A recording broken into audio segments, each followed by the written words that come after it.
Good morning. Good afternoon and good evening, wherever you are on our amazing planet. I'm Ariel. I'm Shya. Welcome to being here. Yes. Today's episode is being a genius. Oh, that is so hard. Yes, well, your genius does not exist in what you do. It exists in who you are. And today is about the experience of the brilliance of being you. Why I say it's hard is because your internal conversation really screams. It negates that. It doesn't want to know that at all. It doesn't want to see how absolutely brilliant you are. Luckily, you are not. Your That internal voice. conversation or that voice, you contain that voice, or that voice happens in your It presence. resides in you and has been with you as long as you can remember. So you truly believe that when the thought in your head says, I'm not good at this, that's the reality when you are so much more than that conversation. Shai and I cannot convince you of your brilliance, nor do we want to. However, if you truly listen today, really engage to hear what's being said, not only by the two of us, but we're going to be having a conversation with two brilliant guests. If you listen to hear what's being said from the perspective of the speaker, simply to hear it, you'll take your attention off that internal conversation that you contain, and you just may experience your own brilliance. Yeah, that internal conversation that denies how brilliant you really are. Let's take our first guest. Please. All right, Ephraim, welcome to being here. Tell people where you're zooming in from. Hi, thanks. This is Ephraim. I'm zooming in from New York City. It's nice having you with us today. Yeah, so great to be with you guys. And I love what you said about how being a genius is it's not what you do. It's it's just being yourself. And I was recently with you guys in Costa Rica, and it was so.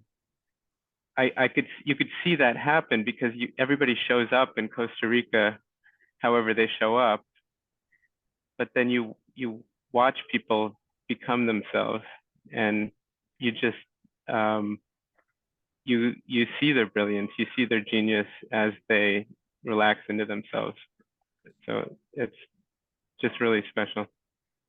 I hope you're including you in that in your comment. Yeah, sometimes. I guess I wasn't thinking about it there, but I imagine it's a two-way thing, though, Ephraim. Yes, you can genuinely see that the genius that's been residing in people emerge as they relax into themselves. But I also see, and I've been seeing it recently on the Living Made Easies, even with people who are with us for the very first time, that as people stop picking on themselves, they can see the genius in each person, regardless of how they're being. Like it emerges, it makes it safe. So somewhere, as you said, that whilst Costa Rica is an amazing environment, we have the time and the relaxation, and the setup is perfect for it. And the people who come genuinely want to be there, and they're interested in what's possible. I somehow think you miss that you generated that. You put it outside of you. Well, yeah. Yeah, I'm trying to understand it, but it's I definitely felt part of it. Yeah, I guess what the question I thought about was, I do feel like I get to experience my brilliance more and more these days, and it's awesome. But I had the thought that when I don't, when it goes away, it's me being safe. It's me falling into somehow retracting. I was just wondering if you had any idea of like what a how to see that coming, or Well, you see, you're trying to work out a future. And with transformation, I hate to say this, but there is no future. The future is in the current moment. It's all now. So trying to figure out how to keep the brilliance that you experience when you're being in your experience of the current moment, that's a difficult thing to say. In fact, it's impossible because it all depends on you and how willing you are to be with what's going on in your life in the current moment of your life. So it's not about getting somewhere. It's not about holding some way of being for some future moment to keep the good feelings in place. It's really about just being willing to express yourself. And I know personally that for me, there is a monitor in me that says, you can't say that. You can't do that. What gives you permission? Who gives you the right to say that? I see you smiling. I know people can't see you smiling, but that seems to Resonate. resonate with you. And, I personally just have to keep overriding that self suppressive element to realize that what I have to say is important for people to hear. And I've got a lifetime of experience that gives me permission to say my experience of how life works. And so do you. You have the right, it's your birthright, because you were born to express yourself and say how you see life is. I love that. Well, as you're talking, I'm thinking about my daughter who's 9, and she sometimes has things that she gets quiet about or doesn't speak up about, but more things where she just speaks up whatever it's in her on her mind, and it's inspiring. Well, good for her. But, I imagine the more you speak up about the more things, you give her permission to be herself, mhm, Mhm. really starts with you. really. Right. I mean, clearly you came back from Costa Rica with um, a sense of yourself that was feelable by the people in your environment, because your entire family, your wife, your parents, your sister, not your 9-year-old daughter, but they came to the magical relationships evening. I have a feeling they came less to see what we had to offer and more To out of to support support you. you and be with you, because you make such a difference just by how you're being. Thank you. See, It was so much fun. the other thing is this, expressing yourself isn't in opposition to anything. And I think most people think to express themselves, it's got to be in opposition to what how people see life. In it isn't, you see, transformation isn't in opposition to anything. It's about being as you are in any given moment. It's not about getting somewhere better. It's you're already better the instant you leave the past and the future alone. So if we circle back around, Ephraim, to your initial question about sometimes you lose the experience of your genius, and how do you see that coming and how do you maintain it? Well, what if as you experience yourself less brilliant, you get curious?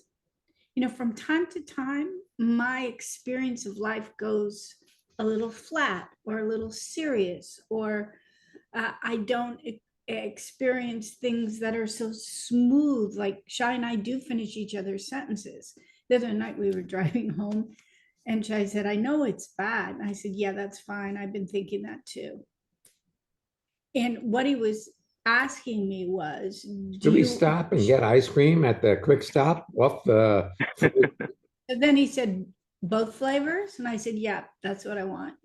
But it was only a fragment of a sentence, but we were so in sync that even though we hadn't been speaking for some time and we hadn't talked about ice cream in months, it was just obvious. So when that type of connection phrase, I get curious.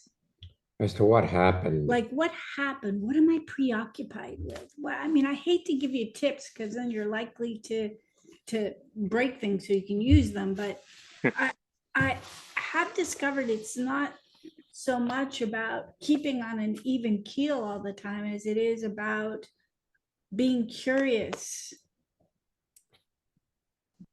Yeah. I have to say, for me, coming back from, because you talked about coming back from Costa Rica, and for me it was such a subtle thing, but I just noticed that there's more of me available. Like I just when, like, if Sarah and I aren't connected, my wife Sarah and I are arguing, I'm able to look at it. I'm able to first of all notice it, and yeah, just be able to bring myself to the situation. And it's something I think I could miss, but it's definitely a cool experience. I missed that. Is it definitely a what experience?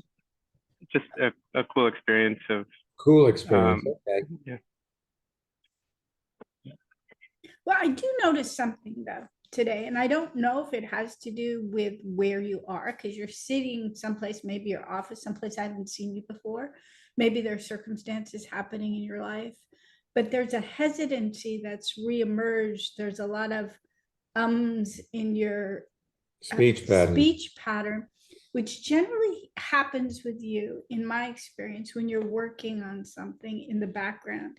It's almost like early computer days when background spool wasn't quite, there just weren't enough megabytes to print something and work on a Word document at the same time. It kind of toggled back and forth. So I suspect that there's, maybe you're busy or maybe you're preoccupied with something, but my experience of you is a little bit that you're toggling back and forth between being here and something else. Sure. Yeah, I don't know. I'm actually at a hotel lobby right now. It's across the street from my office because my office isn't very very private.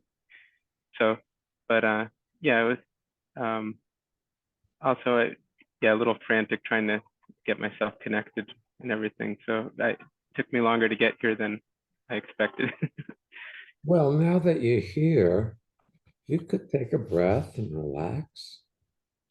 It took us a little longer to get here also. We didn't have access to certain things. There was just a little glitch.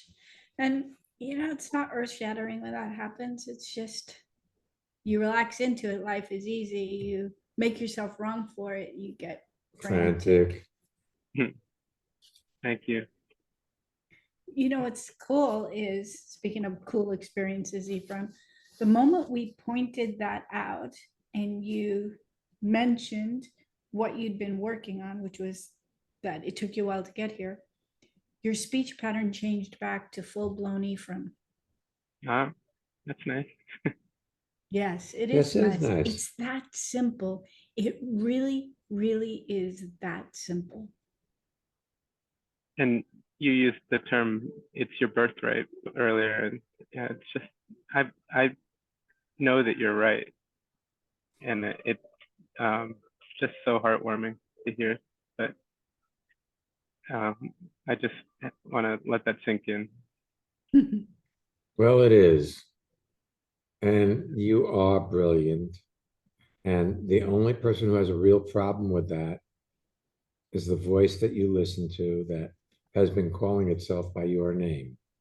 Mhm.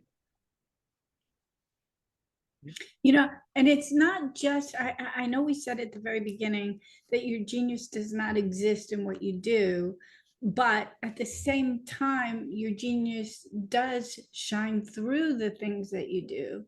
Because I recall when you took us to Hudson Yard before it was even open, we were wearing hard hats. We went up. What is that observation deck called again? The edge. The edge, where you walk out on, what floor is that on? 100th floor.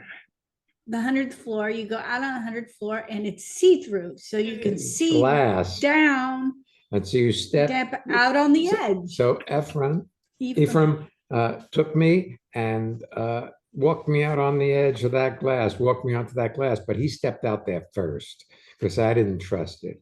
You know, and that you, But I trusted you. as an architect, helped create that building, and you showed us all the things, like how they have these big counterweights, that if there's wind, how the counterweights balance the building. It was just fascinating and brilliant what went into it. And in those areas where you have a role, you'll allow it for yourself, but there's the possibility you can allow it for yourself As you are. right here in the hotel lobby. That's right. Awesome. Hey, thanks so much for being with us today. Really. Thank you, guys. Great. Have a great Rest of your day. You too. And why not? Rest of your life. I'll take that.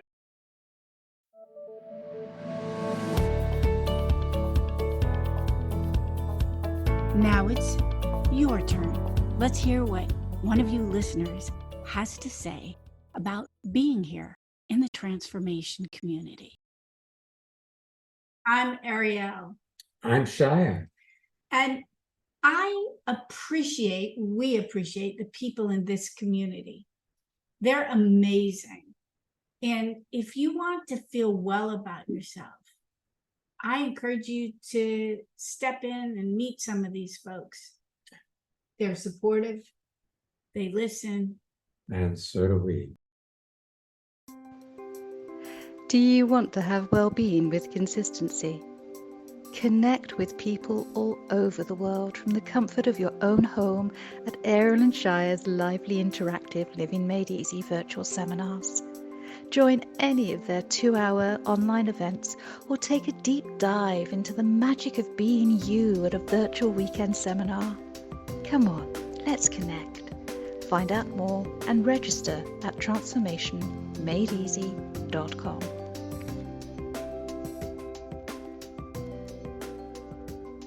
We invite you to our 2-hour Living Made Easy seminars. The next couple are coming up this Saturday and next Monday evening. They are virtual seminars. People sign in from all over the world and you're invited. Our next one-day and weekend seminars are happening in Hamburg, Germany. The Freedom to Breathe is on April 18th, and the Simplicity course is April 19th, 20th, and 21st. That's Friday night, Saturday, and Sunday. And for those of you who are planning to come, just letting you know that the Living Made Easy Monday evening will be happening live on the 22nd of April. So included in your plans, we won't be doing the virtual evening at that night. If you want to know more, you can go to our website, transformationmadeeasy.com. And if you want to receive information about everything we're doing, sign up for our newsletters. You can sign up also at livingmadeeasy.com. Last but not least, Costa Rica 2025 is open. you can come for 1 week or 2. May 1st is the early registration discount deadline. Again, transformationmadeeasy.com. You can find out about all the things that we're doing and you can register as well. Let's take our next guest. Yes, All right, Naz. Naz, welcome to being here. Where are you zooming in from? Oh, hello, Ariel and Shya. I'm Naz. I'm zooming in from Farringdon in Oxfordshire in the United Kingdom. And it's really lovely to be here. Yes. That Yeah. always sounds so good. It is so good. And I just really enjoyed listening to your conversation with Ephraim and you know, genius and the topic of today's show. Yeah, and it was really interesting him talking about falling into his genius and then sometimes not recognizing, or I think for me, based on what I heard, maybe judging myself. Um, Well, let's face it, Naz, you're always judging yourself. yes, I am. Yeah, I mean, And sometimes the judgments are more pleasant than others. Like, oh, yeah, I said that my well. hair looks good today, you know. Yes. In fact, when you get on a Zoom video, don't you look and see how you look? Always. Always. Always. So, that's not a problem. See, it's not a big deal that you judge yourself. It's a big deal that you judge yourself for judging yourself. And then you get lost in this vicious cycle that you should be different than you are, as if you could be. Look, if you went to the beach and you saw a whale out on the ocean, Yeah. would you judge the whale? Oh man, that thing is fat and it's Yeah, got barnacles on its skin. that's right. No, definitely not. You would just be amazed at its grandeur. Yes. Right. But you don't see yourself like that. See, you don't see yourself as a unique phenomena in the universe. And you are unique and you are a phenomena. I mean, can you imagine? Very few things. Look, there are so few planets that will support life at all that we know of within hundreds of thousands of light years of where we are. I Yeah. mean, there may be one somewhere 27 Million, billion, light years trillion. away. They have an idea that they found a planet recently that could perhaps have an oxygen base and support life, but it's so the fact that you can know you're alive, that's an amazing, amazing event.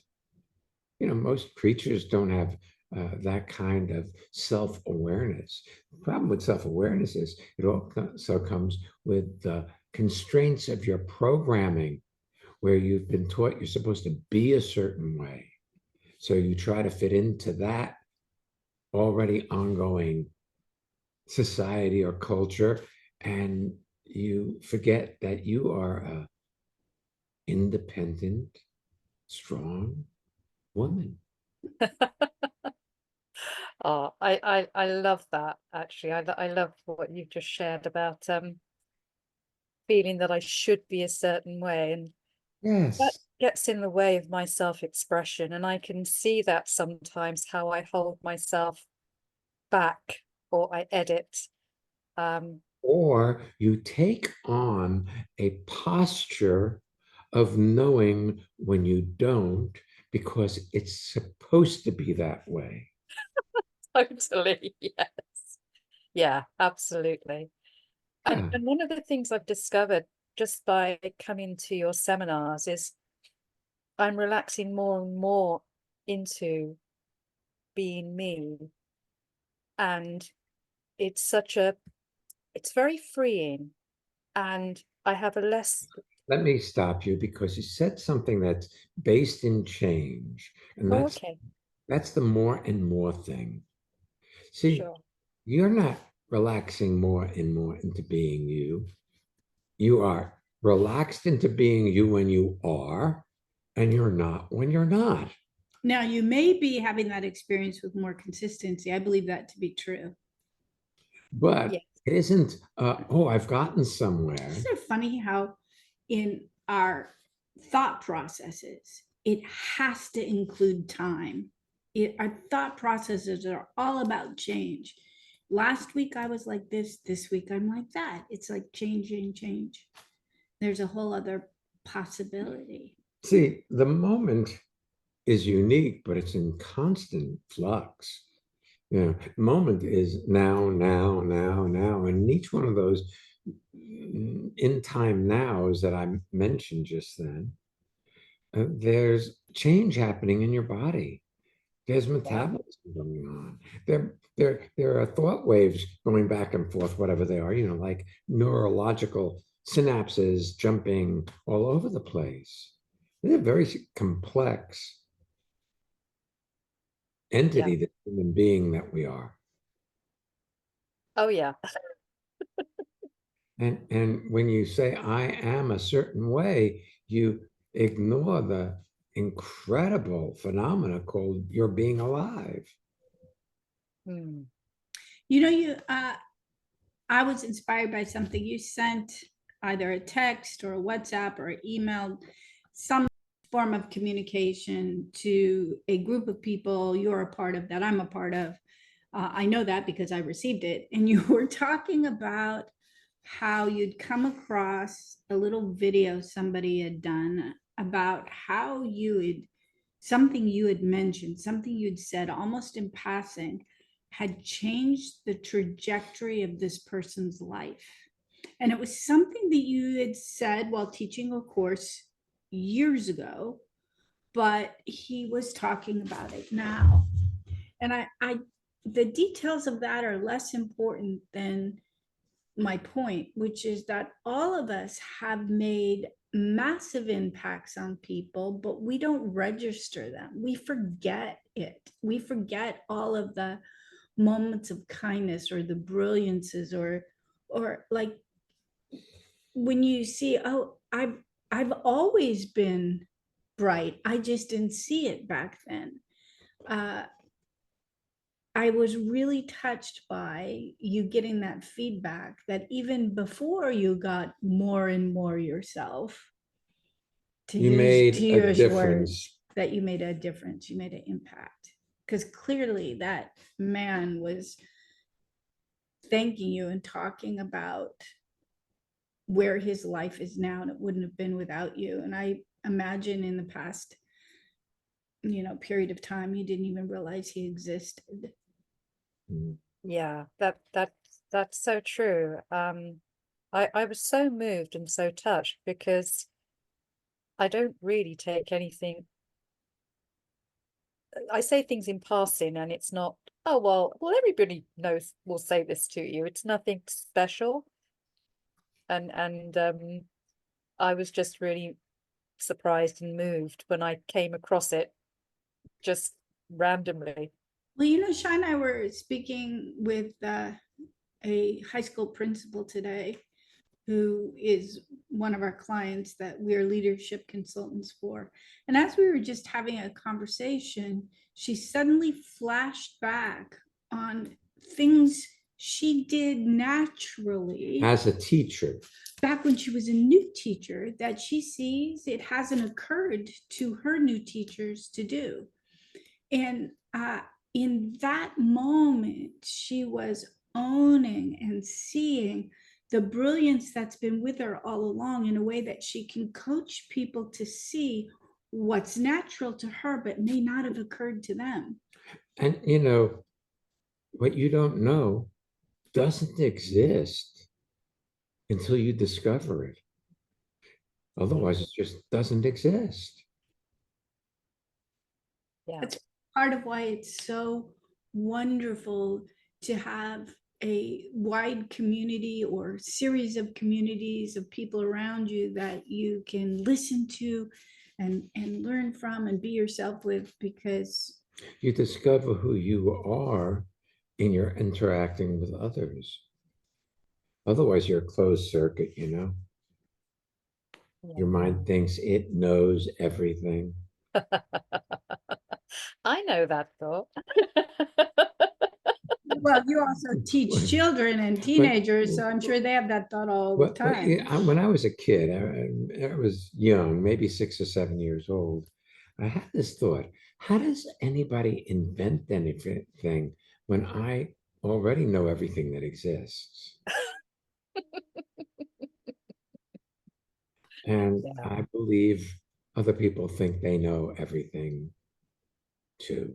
And they know they don't know certain specific things. I have a question, Shai. Yes, my dear. As you know, I've been with you. We're going on 42 42 years. years, and I've known you actually. I first laid eyes on you in 1980, so it just took me a while to snag you. But That's right. That's right. But you did. I've heard that story in the Yes. past, and so you had the thought that how could people learn something when I know everything? Or you- discover, invent something new. when Yeah. you know everything already.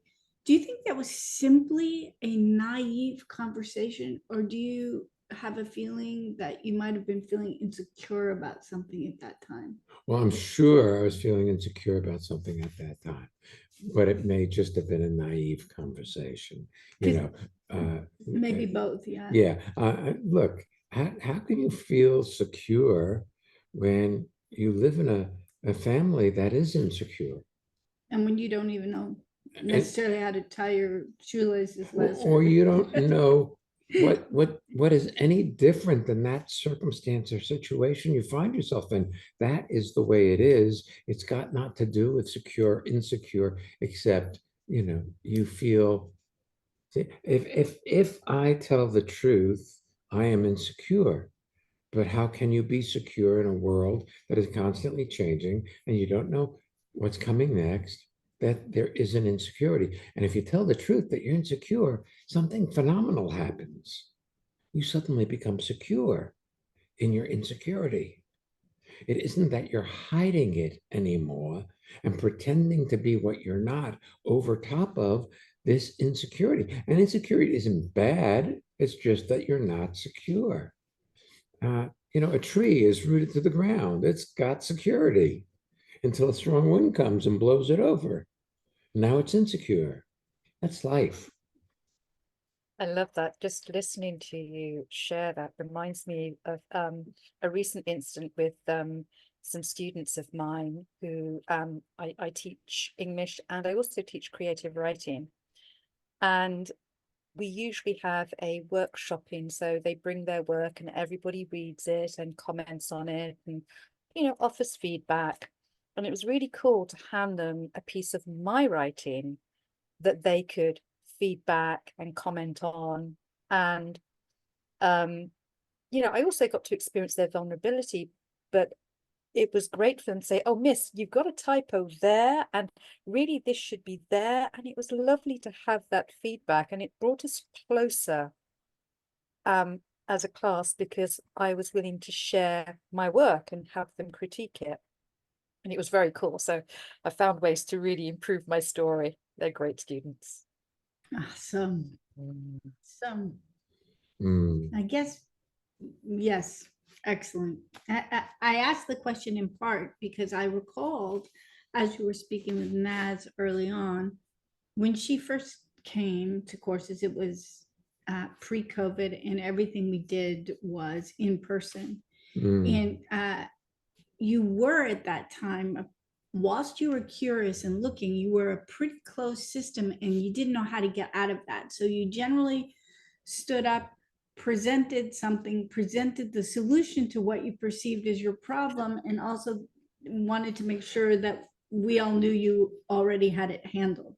So I Sure. love it that you can be in front of students who you're teaching and present something and be willing for them to see your typos and to see your sentence construction, and you can learn all together. That is just about as impressive as it that says a comes. lot about you.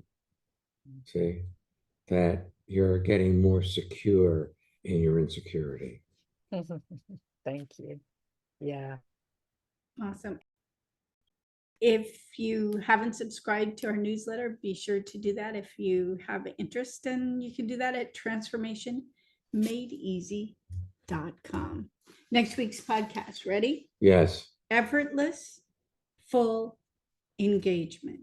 That sounds very nice. Yeah, it does, doesn't it? We'll be Yes. back next week, So come on back. and don't miss. Being here.